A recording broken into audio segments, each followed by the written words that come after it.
So this has been a pretty big deal. Thousands protest as Georgia Parliament advances foreign influence bill. So quick read on the nation of Georgia, not the state, the nation of Georgia. Here, hold on. Let me get the maps up. Because, you know, whenever we're talking about like the Caucasus or Central Asia, anything, you know, it's a lot of Americanoids, including myself, don't have like a very strong intuitive understanding of what's being talked about. Hello, Seattle. Okay, so Georgia, part of the Soviet Union, or was, obviously, not anymore. Georgia is a nation under constant political siege. Basically, the population of Georgia is very resentful towards towards Russia, but Russia responded to that resentfulness by invading them in 2008. Basically, like the government of Georgia is a puppet government. They don't like have a meaningful democracy. They are occupied by Russia. It is sort of a colonial government in a sense. That might be a bit of an overstatement, but kind of not really. My understanding is that the population of Georgia really doesn't like their own government. Like really, really, really, really, really does not like their own government. And yeah, I think of it as comparable to Belarus in a lot of ways, except I don't know as much about the population of Belarus. But in the sense that like it might kind of be its own country, but it's kind of not. It's Russia. It's controlled by Russia. You know, we're doing Warsaw Pact shit 2.0. So yeah, think of that as being the general state of affairs with Georgia. Now, the Georgian population really, really, really does not like any of this. Okay. In response to this sort of public opposition, the government of Georgia is considering adopting a foreign influence bill. Basically, it would basically give them like legally permission to excise and suppress media that comes from outside accepted sources. And here, it has been criticized as mirroring a draconian Russian law. Thousands of protesters opposed the draft demonstrated outside the Parliament building. Lawmakers on Wednesday voted 83 to 23 to adopt the bill in a second reading, despite 3 weeks of rolling protests against the bill in the South Caucasus country. They want it signed into law by mid-May. A bunch of protests, blah, blah, blah. Many Georgians want to join the European Union, even though it's not impossible. I mean, Turkey, you know, sort of by the transitive property of Turkey. You know, you can kind of listen. Okay, in my lifetime, all right, I want to see Iran being part of the EU. All right, that's what I want. We need get them in there. Okay, the European Union needs to basically cut down diagonally. Okay, we need to cut down this way. We get Iran, Pakistan, India, all the way down. We're going to connect to Australia, right? That's the goal, okay? Because Australia is a European country, like culturally, we're going to boom like that, you know? So we're going to sort of like link the map, you know? Do we need Australia though? I mean, I don't know. Why not? Australia is already in Eurovision. Well, yeah, but by that logic, we have to include Israel as well. So let's not. Draconian legislation. The bill would require media and non-commercial organizations getting more than 20% of their funding from abroad to register as pursuing the interests of a foreign power. Bidzina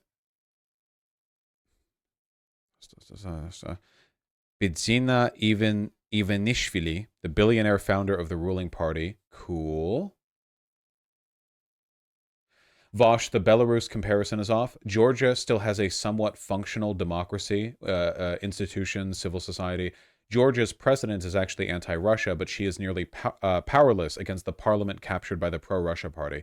Well, how did the pro-Russia party end up dominating the parliament as it did? I mean, surely Russia's influence persists considering the invasion of 2008. You know, they wouldn't have done that for funsies. Days of anti-government protests in Georgia's capital Tbilisi are gaining momentum. organized by opposition parties and rights groups in the former Soviet Republic, they aim to force the governing party to drop the so-called Foreign Agents Bill. Remember, by the way, what they're doing right here, the government could crack down on what they're doing right here for trespass just as easily as what Biden is enabling and openly encouraging over here in America for student protesters. Like you could easily, as the police, go like, "Oh, you're trespassing. We don't allow you to be here," and then that's it. It's like, well, we want protest, not disorder. Bill. Demonstrators say it's authoritarian and similar to a law Russia uses to crush dissent. I want to show the position of my family. No to Russia. Our path and future is in Europe because we need the European justice and European... This is like the most trustworthy man I've ever seen in my life, just based on appearance. Like, if this guy ran a tavern, like the insane. He has the most, like, honest, I will listen to your problems, like, I am of the working class like you, I am a family man, face I have ever seen. This is remarkable, really. An order where the system serves the people and not the other way around. The system doesn't serve the people. The proposed legislation would require organizations receiving more than 20% of their funding from abroad to register as foreign agents or face fines. There are hundreds of such NGOs who have done so much good for Georgia, and now they face being stigmatized and also possibly shut down because... Yeah, I think the main issue here is that the Georgians who want to be a part of the European Union, like, okay, in terms of what Russia has influence over, stuff from within Georgia, like, there is a heavy Russian capture of that market, influence-wise, you know? In terms of their media, in terms of their orgs, but a lot of the, like, breath of fresh air connections to the outside they have, these would then be registered as, like, foreign entities. And that distinction would alienate them in a wide variety of ways, politically, economically. It would sort of further entrench control of Georgia to Russia and to the powers that be in Georgia, which are, of course, very Russian influenced.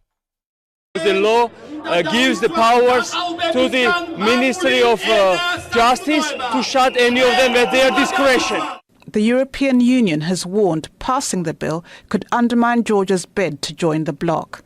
Oh, by the way, in case you want to enjoy some more of that delicious irony, on Thursday, the United States said the bill threatened free speech. U.S. National Security Council spokesperson John Kirby said the White House was deeply concerned by the bill because of what it could do in terms of stifling dissent and free speech. Meanwhile, we have the anti-Semitism bill over here, redefining anti-Semitism to include some criticisms of Israel, and we have, we don't support, that line. What's the specific phrase that he used? It's so bad that it, like, burned its way out of my head. The exact thing that he said, Biden, earlier today. The dissent does not mean disorder. Was that it? Dissent, not disorder? Something like that? Yeah, dissent but not disorder. The billionaire founder of Georgian Dream, Bidzini Evanishvili, claimed this week that a Western global war party was using this country as part of its confrontation with Russia. Okay, yeah, so it's exactly the rhetoric that you would expect. Hello? Several people were injured in a protest and clash with the police, including Levan Kabaishvili, chairman of the main opposition party, United National Movement. Damn, the chairman is going out there in the protest? That's pretty based. He posted a picture of his bruised face on social media and later appeared in Parliament, his face heavily bandaged. God damn. Deputy Interior Minister Alexander Darakevalidze said 6 officers were hurt and 63 people were arrested. He complained that the majority of those arrested were not actually students affiliated with the university and, quote, dissent does not mean disorder. He said that Mr. Kabishvili had been hurt while trying to break through a police cordon, though his party said he was beaten by police. Nice, very nice. Excellent. It was granted candidate status in December. The governing party, Georgian Dream, has a majority in parliament, allowing it to approve laws without opposition MPs' support. It can also vote down a presidential veto should... Oh my God. I didn't realize it was this much. At the end of 2023, so after the Ukraine war, 79% of Georgian people expressed support for EU membership. Holy shit. How did their parliament get that unrepresentative? That is crazy. 79%. You can't get 79% of Americans to agree with anything. Yeah, that's more than some actual EU countries, you know? I mean, the UK voted no in the referendum. They did the Brexit. Pro-EU President Salome Zurabishvili blocked the bill. Even so, the party announced its own rally on Monday to shore up support before a second reading of the bill in Parliament. Barbara Angopa, Al Jazeera. Huh. Punches were thrown last month in the hallways of Parliament during discussions about the bill. This is what we need in America. 30-იან წლებს რა შეეხება? ქალბატონმა თაკომ, ქალბატონმა თხა 30-იან წლებთან დაკავშირებითო და გაიმეორა ამ საკითხში თინა ბოკუჩავა შეკითხვაც ან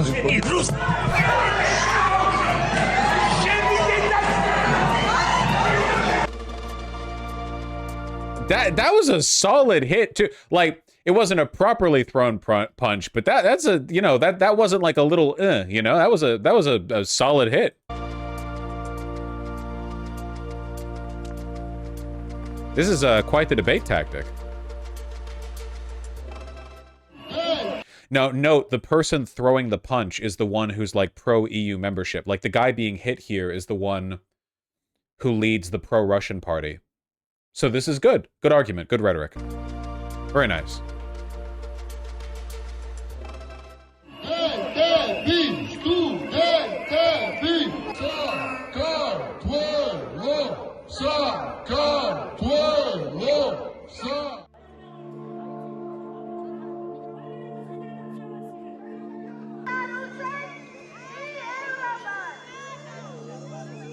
Huh. Well, I fully support the Georgian people. Am I crazy, or does it feel like the world is increasingly more on edge? You're not crazy. Yeah, no, I fully support the Georgian people. Right now, Russia is very, very, very distracted, you know, with everything that's going on. It's very possible that now would be a good time for Georgia to really assert its independence. If Georgia became a member of the EU, which is not easy and not likely to happen anytime soon, but if it did, it would probably protect them from future Russian aggression, at least to an extent. Russia would have a difficult time, like, you know, invading either an EU or NATO country. Georgia has also been trying to join NATO. Yeah, that's not going to happen. See those dashed lines right there? In order for a country to be able to join NATO, among other qualifiers, it has to be unambiguously independent. There can't be internal conflict. That's not going to happen. Unfortunately, Georgia's kind of on its own, at least in terms of military alliances for the moment. You can just erase those in Photoshop. Oh, yeah, that's true. Man, it's crazy that Armenia is not going to exist in a decade, huh? Are you guys looking forward to some of the oldest Christian sites of worship and historical relics being destroyed or, like, put in a museum to the glorious military conquest of the Azerbaijani forces? What's wrong with Armenia? Well, I'm sure there's plenty wrong with Armenia. In this specific case, what's wrong with Armenia is Azerbaijan. Well, the average American just doesn't know about Armenia and Azerbaijan. It's not really that Americans don't care. It's more that they literally don't know and aren't informed about it, which means they don't care. But it's not like not caring through active disinterest, I should say. Though they probably would also actively be disinterested. Hey, yet another thing that we could massively improve if we got along with Iran. Can the United Nations bomb Azerbaijan? Like Serbia? Unfortunately, no. As fun as that would be, we don't have a way to get to it. Like, think about it. Azerbaijan is completely surrounded by nations that we don't have airspace over, you know? We can't go through Kazakhstan or Turkmenistan, you know, across the Caspian Sea, obviously. We can't go through Iran, obviously. We can't go through Armenia itself. Well, Turkey would not let us do that. Like, going through Turkey, because they're pro-Azerbaijan, because they're evil. And then there's Georgia, which is like a Russian puppet state sort of kind of. And then there's Russia itself, you know. Why is Azerbaijan bad? Well, they're all Hitler, is the main thing. Like, the whole, it's literally just all Hitler over here. Like, just that's it. Like, you know, the whole place. But we're American. What are they going to do? Shoot down our planes? Look, if you become president and order our planes to cross Iranian airspace, okay, have fun with it. The Armenian genocide inspired Hitler because the Turks basically got away with it. Yeah. Good news. Oh, I did hear about this, yeah. That Azerbaijan slams threats from France after Paris recalls ambassador. Azerbaijan on Wednesday accused France of pressuring and threatening the country after Paris recalled its ambassador and accused the Caucasus country of damaging bilateral ties. The French have signed some military contracts, right? It doesn't say so here. Not in this article. But yeah, with Armenia, not with Azerbaijan. France stopped doing colonialism challenge. Impossible. Well, this is good. Armenia needs protection. Oh yeah, it just says right here. It has also criticized arms deals between France and Armenia. Azerbaijan's main weapon supplier is Israel, by the way. Yep, Israel and Turkey like Azerbaijan, France and Iran like Armenia. Wild world, huh? France should colonize Azerbaijan. Oh, to be clear, I am in favor of horrific war crimes in the Azerbaijani region. Listen, okay? A naval fleet to blanket the Caspian. Their skies will be choked with bombers. You know, Azerbaijan, all bets are off, you know? It's like with the goddamn Serbs. Yeah, that's what I'm saying, Sherlock's Bug. Azerbaijan is the Serbia of the Caucasus, except they're worse. Unironically, they're genuinely worse than the Serbs. If you can believe it, honestly. No, dude, the Azerbaijani government is way worse than the Serbian government right now. 100%. Absolutely. But are they worse than chat? Nobody's worse than chat, you know.